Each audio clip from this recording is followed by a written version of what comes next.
Hello and welcome to The Analyst by Vajiraman Ravi, dated 3rd of October. In today's newspaper discussion, we will do in-depth analysis of first of all two pressing issues. First is about ongoing escalation in West Asia following the Iran's missile attack on Israel and its impact on India in particular. Secondly, we will analyze the viability of according special status to Ladakh under Schedule 6, and along with it, we will simplify 7 other important current affair articles for you from the Hindu and Indian Express, including some other aspects like prelim snippets, a handout PDF, and a quiz in the end for your revision. So stay tuned. So in the first topic, we will read about the Iran and Israel conflict. What has happened recently, that Iran has launched more than 150 missiles directly over Israel. And this is called for a turn in the geopolitical event happening in West Asia, because till now we were knowing that the conflict was directly going on between Israel and Hamas. But now Iran has directly got involved into it. And so we will analyze the history, the background of the Iran and Israel conflict, why Iran has got involved into it, what has caused, what has been the trigger of such event, and end of the day, what is its implication and way forward. So, one newspaper yesterday read that West Asia is on a boil as Israel vows response because of the ballistic missiles attacked, though not much casualties happened in Israel because of its very strong defense mechanism, the arrow system, and the bunkers in which it deployed all the civilians to protect them.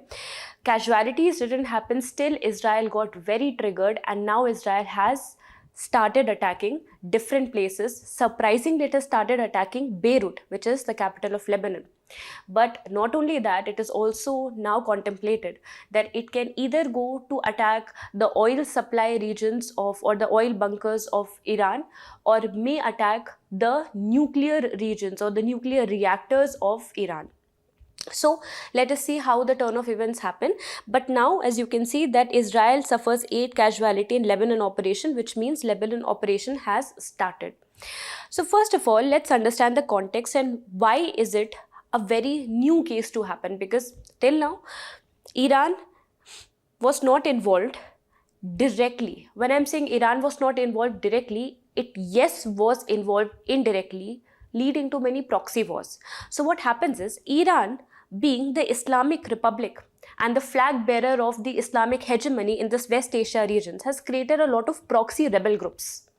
These proxy rebel groups are against the Sunni community, because within the Muslim community also there are two communities, the Shia and the Sunni. Iran is a prominent Shia community, Shia majority region, and therefore it also supports the other areas where Shia community is thriving or is trying to thrive. So for example, it supports the Hamas.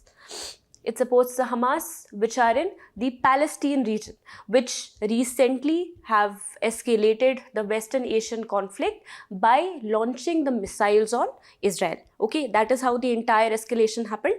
Now, second one is the Lebanon. So in the Lebanon, we know that there is Hezbollah. So Hezbollah is also somehow supported by Iran only, because these are the proxy groups. Not only that, it has got proxy group in Syria, in Iraq, in Lebanon, in Gaza in the name of Hamas, and you must have heard about the Houthi rebels which were causing the Red Sea piracy, or Red Sea militancy. So the Yemen, Iran-backed Houthis are there in Yemen.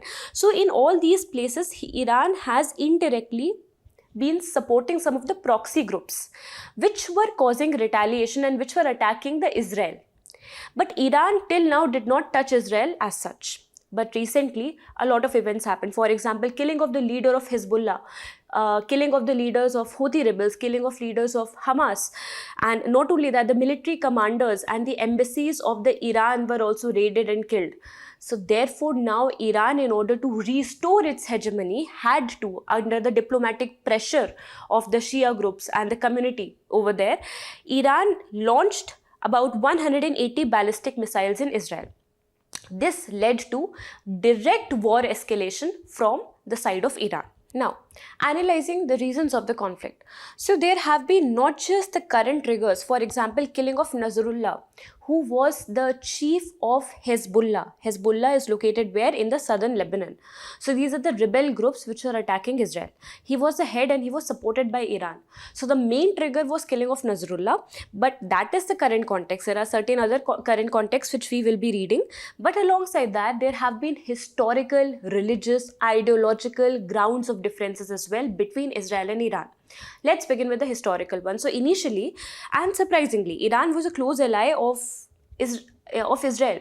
The reason being this, that Iran was a Shia dominated country and it was against the other Sunni dominated powers of Middle East, for example, Saudi Arabia. So because Saudi Arabia and the others were against the Israel, so initially, very initially, in fact before 1979, Iran was very much supportive of Israel. But then Iran stood a different stance. It wanted now to emerge as an Islamic republic. The flag bearer of the Islamic population in that region wanted to establish Islamic hegemony in this region. So that is why when the Iranian revolution happened in 1979 and the Iran established itself as the Islamic leader of the region, it started opposing Israel, and that is how historically, from 1979, we will see that a lot of escalations will happen. But remember, there was never a direct attack from Israel or from Iran towards the Israel. It was always on the form of proxy groups, as we have already discussed. Again, because Israel is a Jewish dominated region, Iran is a Muslim dominated region. So therefore, forgetting about the inter-Muslim differences, inter-Islamic differences between Shia and Sunni, it started attacking the Jewish state, which was an outcast according to the Western Asian, these Middle East Asian countries. So therefore, the religious and ideological differences also evolved. Next is the geopolitical tension. This region already has been like a boiling pot of water, because there are tensions between Syria, Israel, Iran, Saudi Arabia, sometimes UAE gets involved, of course, Yemen, then Israel, then Lebanon. So all of them are somehow fighting against each other as well. And there are two different axes, one that supports Israel, one that supports Iran, one that supports Saudi Arabia. So therefore, in order to establish the geopolitical hegemony also, it started opposing Israel because it was a part of second side of the game. The next and another most prominent reason was nuclear program by Iran, which was from the very initial times contested and protested by Israel. So what happened? Iran started building certain nuclear reactors and it was a threat to the Western Asian security. And therefore, Israel called out that this should not be, Iran should not be allowed to do it. So USA, under the leadership of Barack Obama in 2015, strike a deal, which was JCPOA, which is Joint Comprehensive Plan of Action, between USA and basically between the permanent 5 members along with Germany, which obviously included USA, and then with Iran. So this GCPOA said that if Iran is ready for us to conduct inspections under the International Atomic Energy Agency protocols of its nuclear establishments, and also promise to cut down on the nuclear establishments and the storages, for example, storage of heavy water and storages of enriched uranium, in that case, USA will cut down on the sanctions. So this was a deal.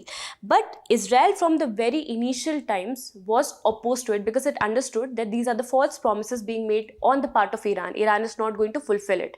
And so USA, under the leadership of Trump, eventually dropped this deal from Iran because they got to know that Iran is very secretively actually establishing the nuclear deal. So which also created a case of trust issues between Israel and Iran, because Israel always said that Iran might be doing it, we don't have trust on them. So the nuclear program is one bone of contention. Second is the proxy conflict. So Israel has been attacked by multiple groups. From the northern side of Lebanon, they have got the Hezbollah rebels. From the southern side, from the side of Palestine, they've got the Hamas. And they got to know that both of them are funded by, these Shia militants are funded by Iran only. So Israel also contested this on the United Nations platform, that it is Iran actually who is funding and supporting them. So the proxy conflicts and the role of Iran into the same also led to the deepening of the rift between Israel and Iran. And now the recent current escalations, for example, assassination of Hezbollah leader Hassan Nasrallah, which recently happened. Next is the Hamas missile attack on Israel in 2023. This Hamas group, rebel group, was funded by Iran. Assassination of Iran's Army General Qasem Soleimani in 2020 by USA, and it was supported by Israel. Then airstrikes on the Iranian embassy, and also the pager attacks recently on the Hezbollah activist. So these current escalations and the silent attitude of Iran actually told or gave signal to the other countries, especially the Shia dominated ones, a signal that Iran is just fooling us and it is scared enough to not counter back Israel. So therefore, Iran was compelled to now show hard power over Israel by attacking it using its ballistic missile, which now also gives the right of retaliation to Israel, which makes us compare the air war capacities of both these countries. So find that Iran has put some 180 ballistic missile, but it has caused minimal, in fact, just one casualty in the country of Israel because of the very strong defense system. The strong defense includes the very recent and the strongest F-35, which eventually Israel could deploy to Iran, and because of its sheath capabilities, it is not very easy to be captured by the radars also, as compared to Iran, which has got certain outdated American and Russian fighter jets only.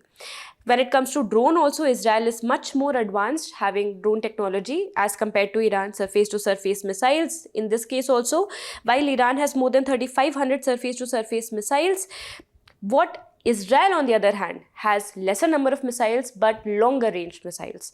And now comes the most important aspect, which has safeguarded Israel from so many attacks from all the sides. This is its very strong defense system.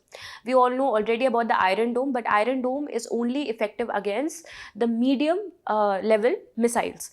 But for the ballistic and the long range missiles, there is another advanced level defense system, which is Arrow. And it was this Arrow 3 ballistic interception system only which protected the entire country of Israel from about 180 ballistic long-range missiles of Iran. Iran, on the other hand, is not having that strong defense system. So now let us see how the escalation goes forward. Now, what is the impact of India? Something we need to read from UPSC point of view. So, of course, in this case, the region which is suffering is the West Asian region, and also a very prominent and critical trade route, which is the trade route of Red Sea. Red Sea allows India to export and import from major economies like Europe, like USA and Africa. So to reach out to these continents, it would require an access to Red Sea. But because now the Hezbollahs have been attacked, so therefore the Hezbollah's ally, which is the Houthi rebels, which are causing the Red Sea militancy, can be seen taking more high-handedness and more militant activities in this trade route, disrupting this trade route for India, causing economic problems. So first one is the fear of protracted Red Sea disruption, which already has impacted the India's petroleum exports. So what happens is, India is the largest importer of petroleum products from the West Asian countries, but at the same time refines those products and is the largest exporter of these refined petroleum products to the West Asia and European markets. In fact, Europe markets accounts for 21% of the total refined petroleum products that it gets, and it gets that from India. So of course, with the decline in the trade sea activity, or the accessibility of the Red Sea, there will definitely be an impact in the petroleum export of petroleum products. And in fact, in the month of August 2024, it was reported that there was a decline of about 38% in the overall petroleum export, and therefore led to decline of over 9% to the overall export basket of India. So just see the amount of consequences which will further escalate with this growing conflict.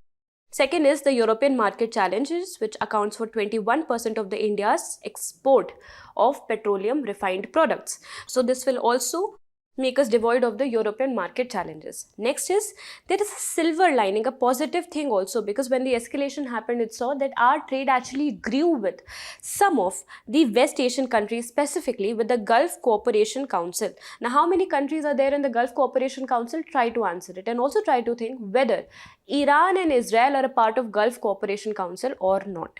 I will be waiting for your answer in the comments. But anyway, with the Gulf Cooperation Council, 17.8% of growth in the export was seen. with India. So there was a silver lining, a kind of opportunity is always there for India. The second challenge, by the way, is with the operation of India Middle East Economic Corridor, a very prominent project which was vouched by India and initiated by India in G20 in 2023 summit. So in this summit, India said that we need to create a faster and alternate trade route so that we do not need to go through Red Sea anymore. We will transgress from UAE, the Jebali port, and then we will go to Saudi Arabia from Riyadh, and then we will, through the railways and the shipping ports, we will now move to Israel, accessing the Haifa port, and then we will access the Greece. So this is how India, Middle East and the Europe area would be connected without any intervention of Red Sea and the Suez Canal. But this is also having a risk to the IMEC corridor. Why? Because these players can also now get involved in any way. We were also having a stake on Israel's Haifa port. So because there is ongoing escalation in Israel itself, so therefore the IMEC project and its development could also be hindered. So then what can be the way forward? So first of all, a lot of things have already been in place. For example, Oslo Accord, for example, Abraham Accord, for example, the I2U2, which is partnered by India also. But most importantly, what we need is a two-state solution between Israel and Palestine, because this is the main bone of contention in the entire West Asian region. And all of these conflicts are actually starting from Israel-Hamas war, or basically Israel-Palestine war. So if we take a proper solution, provide proper sovereignty and rights to both these nations by deploying the United States and India-backed two-state solution, this will give a breather of air to the entire Middle East situation. The next one would be addressing the main bone of contention, that is the nuclear proliferation concerns, because Israel feels that if Iran is developing the nuclear weapons, then we also have to be equally equipped, and especially in this conflict-ridden region of West Asia, Middle East. If one country starts proliferating the nuclear weapon unduly, then the other would be promoted to do the same. So we need to have a reformed joint comprehensive plan of action with regional cooperation among all the Western Asian countries along with other major powers. Next is regional cooperation is required. For example, Arab League, for example, Gulf Cooperation Council.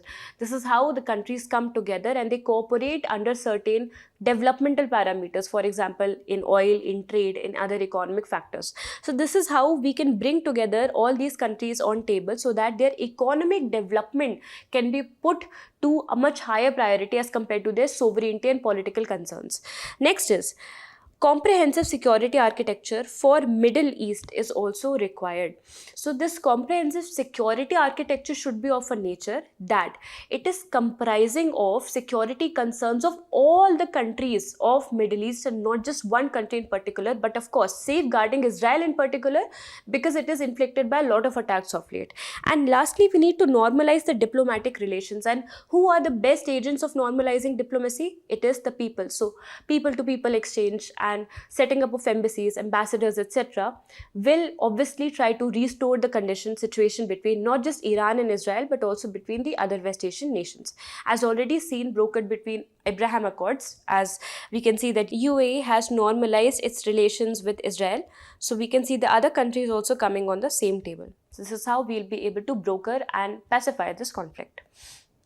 This is a PYQ question which you can try to address. What are the major challenges India faces in securing its energy interest in the context of instability in West Asia? Now our next read is on the special status demand for Ladakh.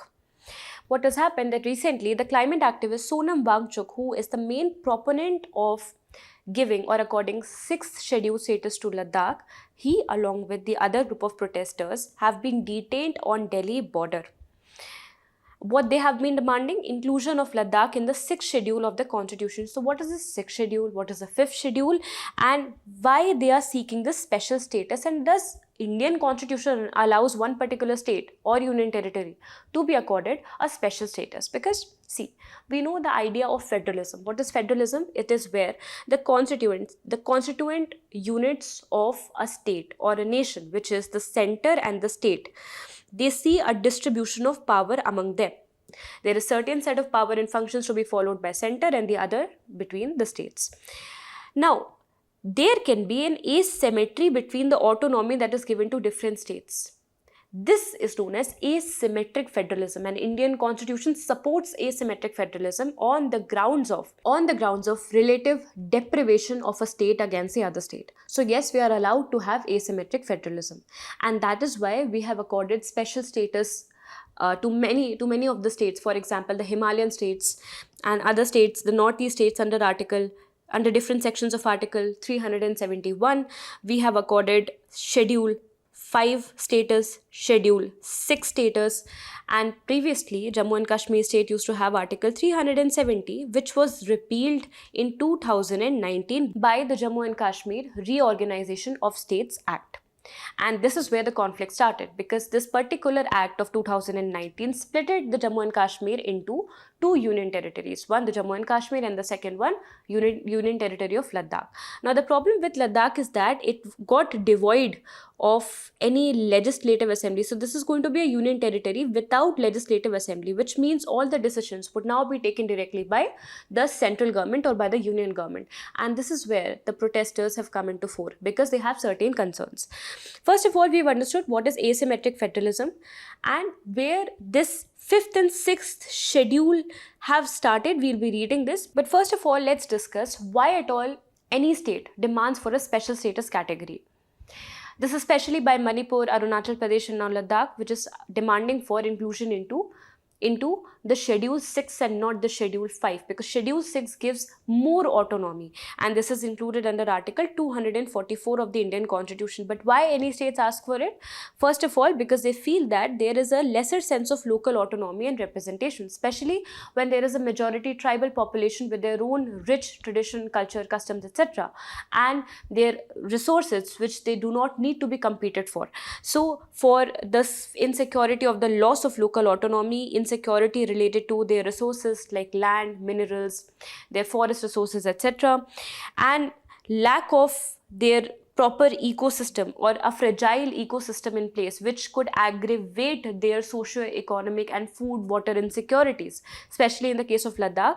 This is the reason why states ask for special status. Special status not only gives them more autonomy, but also gives them more financial resources from the side of center. So, as I've told you, that this special status is accorded primarily by giving it either a Schedule 5 status or Schedule 6 status, which started, by the way, before our independence. So during the time of British colonies, a lot of revolt happens. So we have learnt about the Ahom rebellion, the Coal Mutiny, the Munda rebellion. What was the main point of contention over there? Because their sources were getting diverted by the colonial impacts of the colonial industrialization policies. So because of the encroachment of their land resources, they started doing the mutiny. Therefore, British government for the first time created and designated these areas as the excluded and the partially excluded status, which means that in these excluded areas, further encroachment development wouldn't be done without the permission of the people over there, of the tribal over there, in order to preserve the tribal culture. These excluded and partially excluded areas under Government of India Act 1935, which is also the mini constitution of current India, led to the creation of Schedule 5 states and Schedule 6 states, primarily for the northeastern regions having more sense of deprivations and more marginalization as compared to the other mainland India. That part is given or granted the Schedule 6 status with higher levels of autonomy, for example, establishing an autonomous district, and to govern this district, there are establishments of autonomous district council.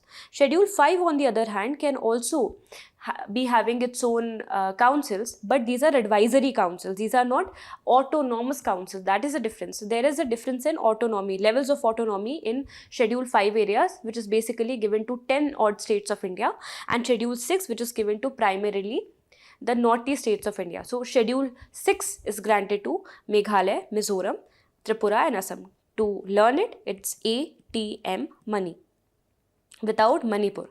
So this is the acronym to remember the Schedule 6 states, and there are about 5 states having certain scheduled areas in them, and these are the Schedule 5 states. So we understood that what is a Schedule 5, what is a Schedule 6, and why they are demanding for a Schedule 6 status and not a 5 status. Okay. Further, they are also demanding for inclusion of Ladakh under Article 371H, which is already accorded to Arunachal Pradesh. In this, the local communities, the autonomy, the governance gets penetrated more to the local community, where the local committees will govern the tribal and the hill areas completely. So this is even better and more powerful as compared to autonomous district councils.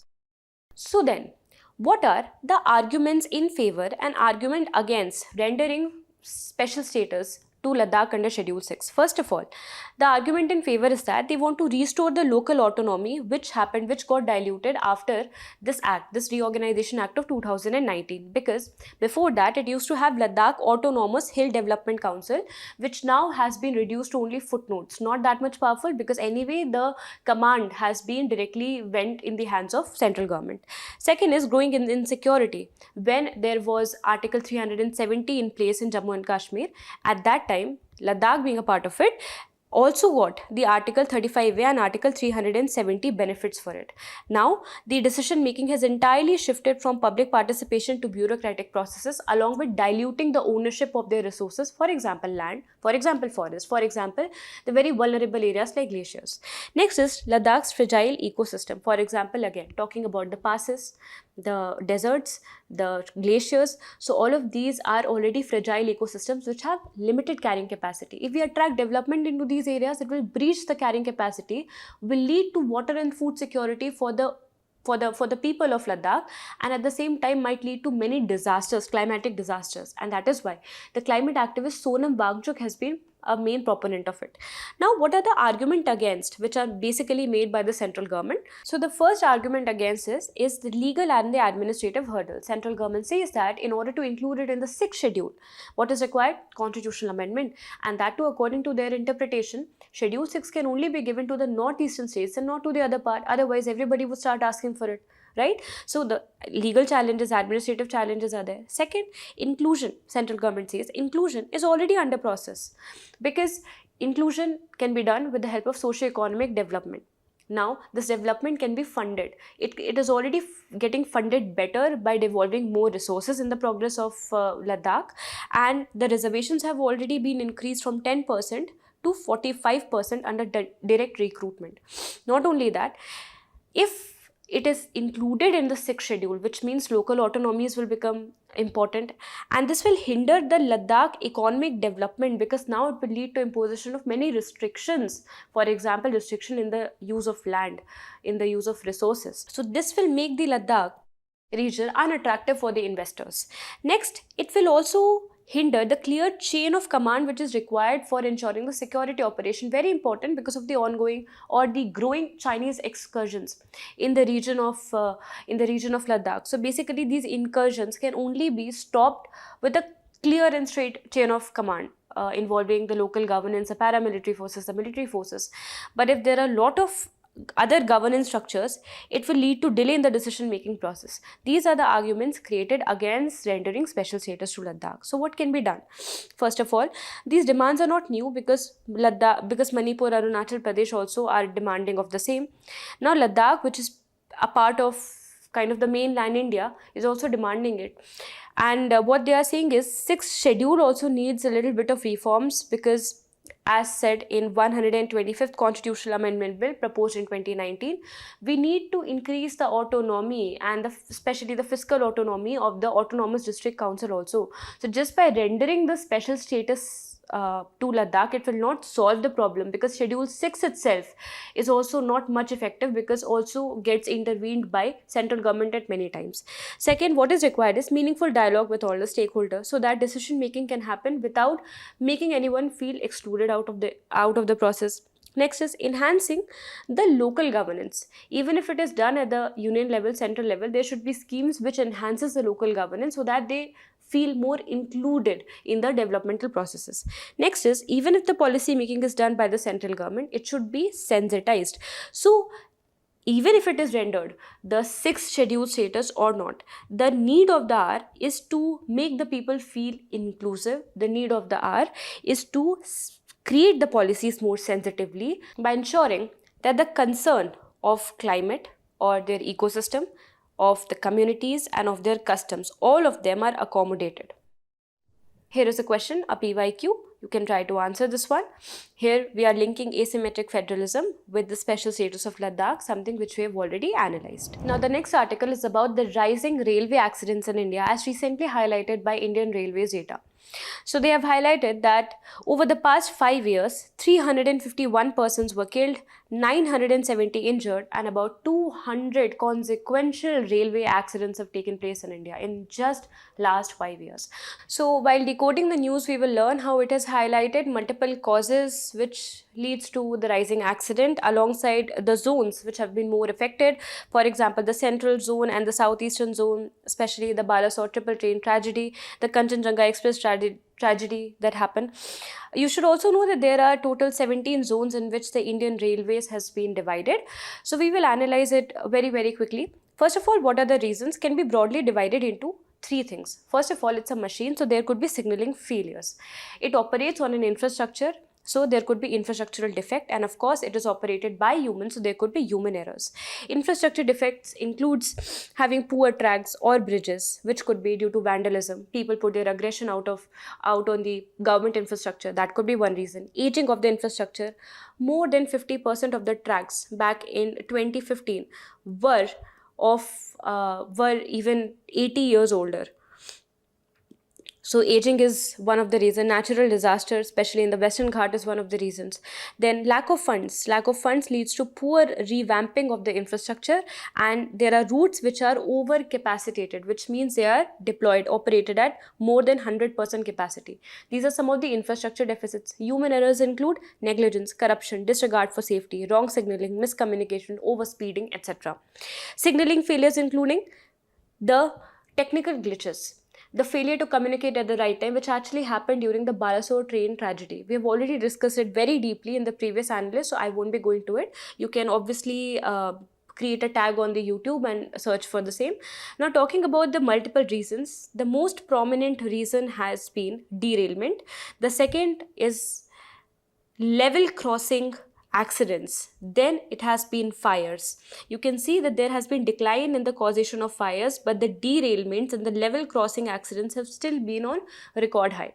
So what are level crossings and how can we improve the safety structure? First of all, removing the level crossing is one of the important things. Level crossing means that the pedestrian road and the railway track are on the same plane, are perpendicular to each other.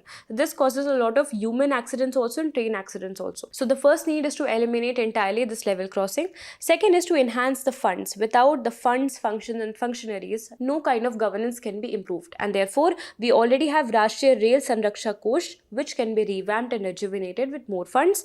Second is adapting advanced technologies. For example, the Kavach we already have. This is an anti-collision system. It warns, it controls the collisions as well. Along with it, we can have GPS-based fog pass devices for better clarity. Best practices could be learned from European train control system, UK train protection and warning system, especially Japan earthquake early warning system. This will help us to do away with the infrastructure and signaling errors. Next is the human resource management. How to avoid the corruption, how to ensure that the whistleblowers feel protected. So multiple committees like Vinod Rai, Bibek Roy committee have recommended that there should be, first of all, outsourcing of the non-core works to somebody else, to private parties. Core work should be done by technician engineers who are paid in good amounts so that they do not go for corruption and other illegal routes. Second is performance-based incentive is required. So incentivizing is important, and also there should be a confidential incident reporting and analysis system. The SIRAS system already deployed in UK. This actually benefits the whistleblowers so that they can inform about any mishap happening in the railway governance. Next is creating a statutory railway safety authority recommended by the Kakotkar committee, saying that the rules, safety audits and compliance are a very important integral part of ensuring railway security. How to do it? By creating a statutory committee who's responsible for ensuring it. So this is how we can improve the railway security. Now coming to the next topic, this is about the futures and options. Now recently SEBI has changed certain rules around the derivative market, especially dealing with the futures and the options trading part. So first and foremost, what are futures and options, and under which does it come? So it comes under the derivative contract. Derivative contract means something which is deriving its value from a commodity. Commodity, let's say oil, commodity, let's say the price of wheat. So there is a contract, there's a certificate, there is a contract which is derivative because it is deriving its price from a commodity. Okay, so here we are trading in these derivative contracts. There can be two types of it. First of all is a future contract and second is an option contract. For example, there is a farmer and farmer wants to sell his wheat at a particular point of the time. But farmer stipulates that at this time, the price of the wheat might go down, so I will have to suffer losses. So he comes into a contract. He says that I am creating a contract where I will be selling this particular weight of wheat in, let's say, 50 kgs at that time.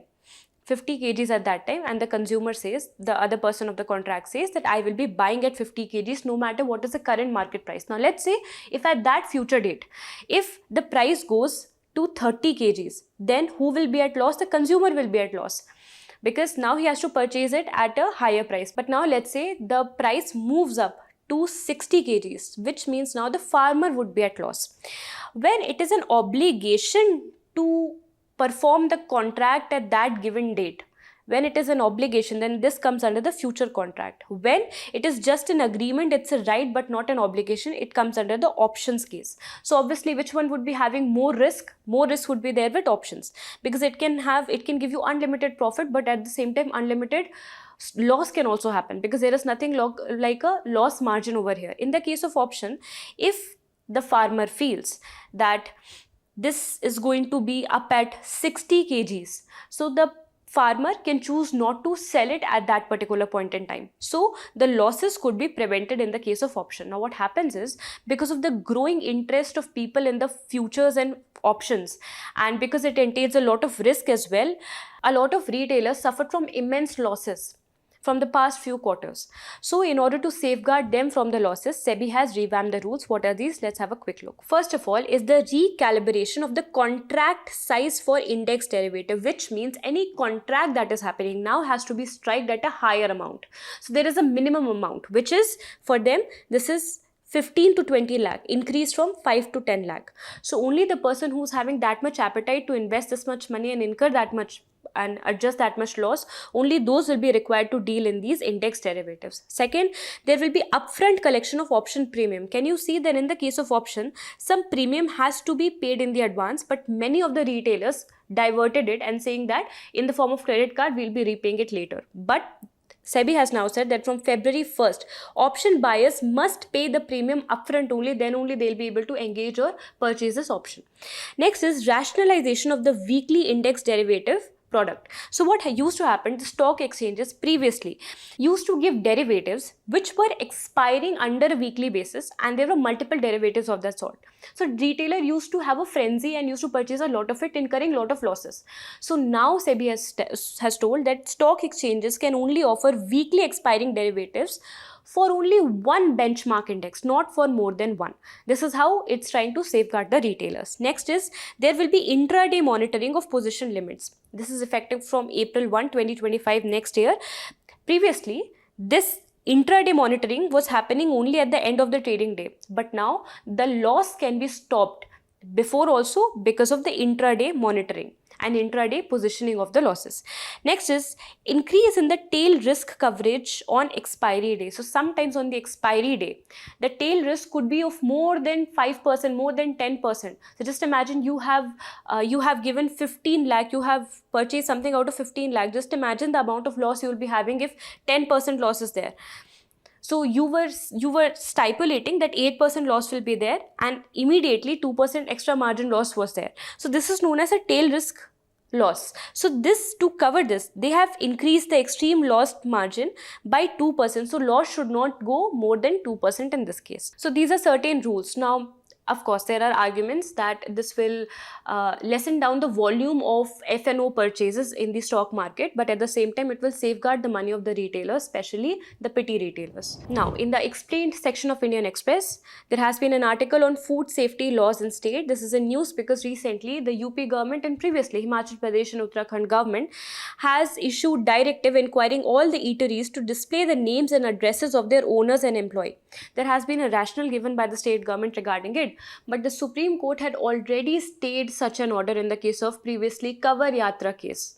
In that, Supreme Court has said that it is only under the jurisdiction of Food Safety and Standards Authority of India under the Act of 2006 to issue such directives. State governments can't do it. But state governments can also have little power on it. What are these? We'll discuss. So first of all, what is the news going on? That the state governments are asking for mandatory display of the owner's information in their establishment. What is their name, sometimes their caste also, and also their address, their ownership, their certification, their licenses. All of that has to be displayed mandatorily in the food establishment, and this is made by UP government and Himachal government. Supreme Court already has made intervention in the previous order of Kavar Yatra, saying that competent authority is not the state government, it is FSSAI. I hope you've understood the news. Now, what are the regulations for food establishment under the Food Safety and Standards Authority? First of all, this act empowers the FSSAI to ask for registration and licenses. So first of all the food businesses, irrespective of their volume of scale, irrespective of their sizes, have to obtain a license, register a license, and under the FSSAI. Second, for petty food manufacturers which are operating in small scales, they have to display their registration certificate and their photo ID compulsorily. And for the larger businesses, the licenses at all the times have to be displayed in their premises. This is ordered by FSSAI. Now, the penalties for non-compliance under the Section 63 of the Food Safety and Standards Act. If any establishment is operating without license, can attract imprisonment of up to 6 months and penalty up to 5 lakh rupees. Upon repeated infringement of this, the license can also be cancelled by the FSSAI. First of all, improvement notice will be given, and if repeatedly it is done, then the license can be abducted. Now, what state government has the power under it? So, state government can also create certain laws to improve the efficiency of these food establishments, but the rule-making authority ultimately will remain FSSAI. How? See, under the Section 94 of FSSA, which is Food Safety and Security Act, the state government, while can make the rules under this act, but only with the permission of central government and FSSAI. Okay, so how much is the scope of state government in this regard? It can handle the duties of control the duties of Commissioner of Food Safety and also ensure certain norms which will provide effective food safety. This is why UP has proposed this amendment. But there has been certain debates on the state's directive. It has been challenged on the grounds of violation of certain constitutional rights. For example, right to practice profession, against discrimination, against untouchability. So Article 15, Article 19 1G, Article 17, these are at stakes. Public health argument is given by government on the other hand, which says that we have not just done that, we have also led to installations of CCTV. We have also made certain provisions to prevent food adulteration incident. So the entire reason of this directive is not to attack somebody's identity or to cause any kind of untouchability practices or to attack on their profession, but actually to ensure that right food is served to the people.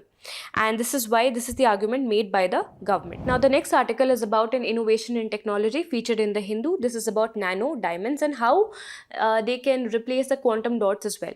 So, nanotechnology is anything which is operating below 10 to the power of minus 9 meters. So, it is a nanometer sized diamonds which are produced under, of course, very high pressure and high temperature. They are nothing but carbon nanoparticles in a way. Because of them working at a very micro level, very nano levels, they have got application not just in the computer industry but also in biology. So in biology, it will be helpful in tracking the cells, their age, their progeny. It will be helpful in dealing with certain diseases, for example, cancer. It will help us to effectively image, create sensors, create alternatives to quantum dot or other applications where quantum technology could be used, could be deployed, could also be helpful in replacing the lithium ion batteries because it is a more stable form of nanoparticle as compared to the lithium ions. Also, it showcases another property of fluorescence. Fluorescence means an object is able to capture or absorb the higher frequencies of light and emit out the lower frequencies of light. Therefore, fluorescent materials seem or appear bright in the dark also. So this fluorescence is retained, this fluorescence quality is retained longer by these nanoparticles, nano diamonds, and therefore they are known as diamonds because of their shiny appearances, which is with a lifespan of over 10 nanosecond, which is more as compared to the quantum dots. So therefore, having a very wide range of application alongside, it is very easily manipulatable, which means unlike semiconductor, it can very readily be converted into a conductor or an insulator, can be converted into a hydrophobic substance or hydrophilic substance, can be converted into a positively charged item or negatively charged item, can also be manipulated in its very size. So because it is highly manipulatable, therefore it has got multiple applications. For example, in biology, in chemistry, in physics, or in enhancing electrical properties of a substance. The next one. Now, in order to protect, promote, and boost the local textile industries of India, the Indian government has imposed something called as the minimum import price on some of the knitted fabrics that are imported especially from the country of China. So what is a minimum import price? See, there are multiple tools which safeguards our domestic industry by cutting down the unfavorable competition coming from the imports. So in this particular case, what is a minimum import price? So currently what is happening, China, which is from where we prominently import a lot of fabrics, is facing a downward turn in its domestic demand. So what it is trying to do, in order to make the textile industry profitable, they are trying to dump it into some other countries like India at much cheaper prices.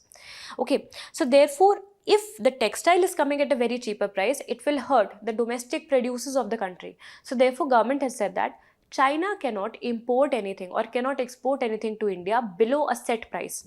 This price set for the knitted fabrics is 3.5 rupees per kg. So if China, which was previously trying to sell it at 1.5 rupees per kg, cannot do it anymore, because just like MSP, the minimum support price, there is a minimum import price to be paid, which is currently 3.5 rupees per kg. Alongside the MIP, there are certain other measures as well taken by the government. By the way, which department of the government is authorized to create these MIPs, countervailing duties, special safeguard duties, anti-dumping duties? You try to tell that in the comment section. What is the countervailing duty? So let's say a product is coming at a very cheaper price when I'm importing it, and my own nation's product is seemingly more non-competitive or more costlier as compared to it. The reason could be many things. First of all, that during the production of that product, let's say a pastry is coming. During the production of that pastry, the wheat flour that was used was heavily subsidized by China, and therefore the final product of pastry was much lesser as compared to what is produced in my country.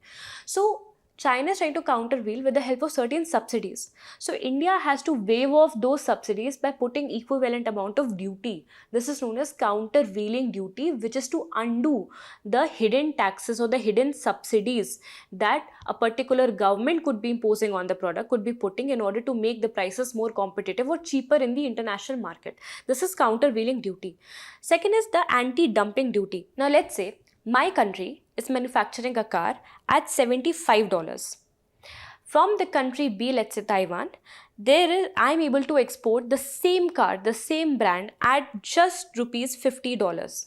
So of course, the demand of that country's car would go skyrocket in my own country, and this will also cause heavy losses to the domestic consumers.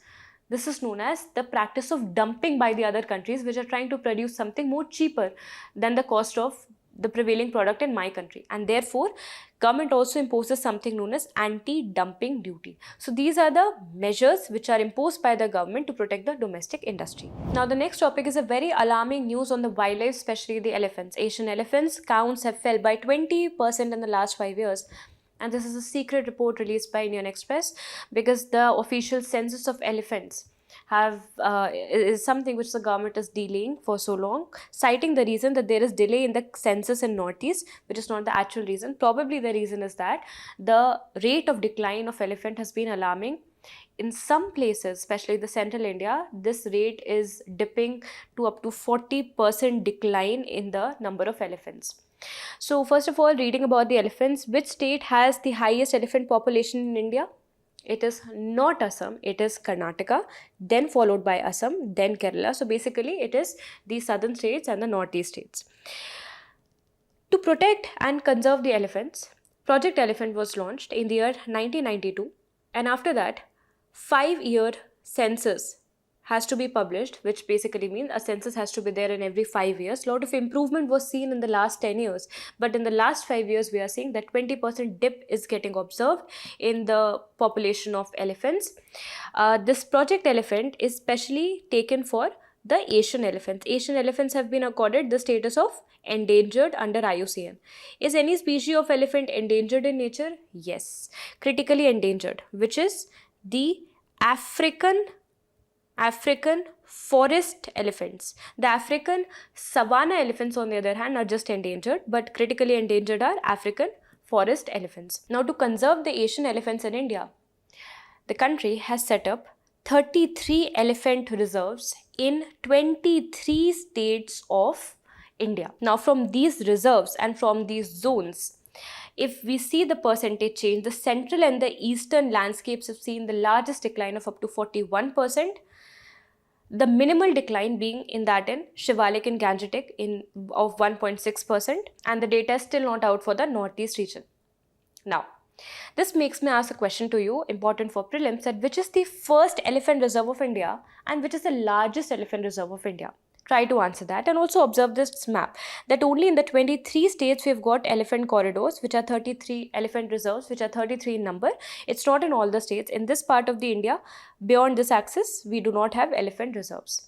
What are the threats of elephants? You can only wonder. First of all is the habitat loss and fragmentation, and this is something also highlighted in this article, that this is happening because of mushrooming developmental projects, unmitigated mining and linear infrastructure setting up in the regions of elephant corridor, which is leading to human-wildlife conflict, eventually leading to killing up of elephants, poaching them for ivory, though ivory poaching is banned in India, but in some cases illegal poaching is still seen for imports and exports, but obviously through illegal routes, which is known as smuggling.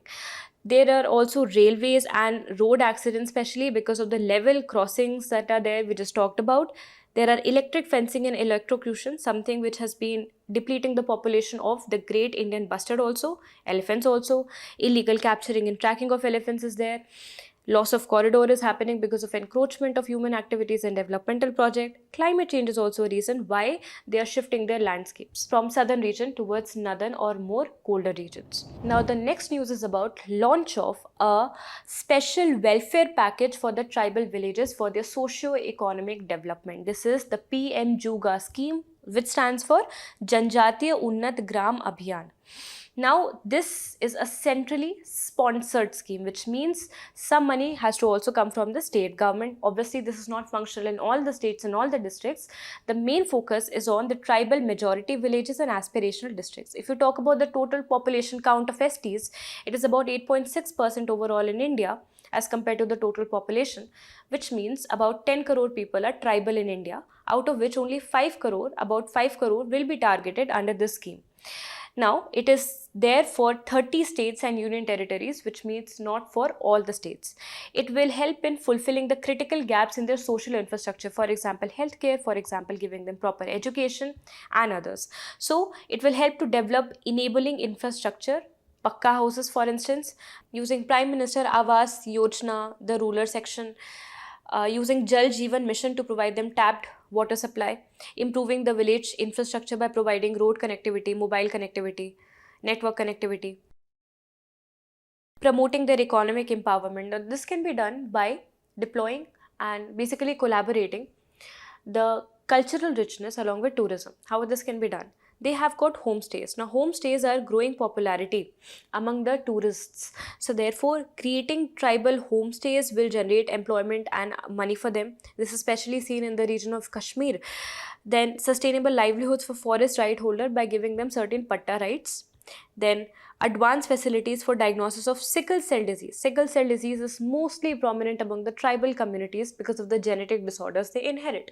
So, advanced facilities for diagnosis will be set up, and multi-purpose marketing centers for their forest produce will also be ensured. So, it will lead to the social and economic development of tribal areas. So, now having quickly read about this scheme, try to answer these questions. Is it a centrally sponsored scheme or sector scheme?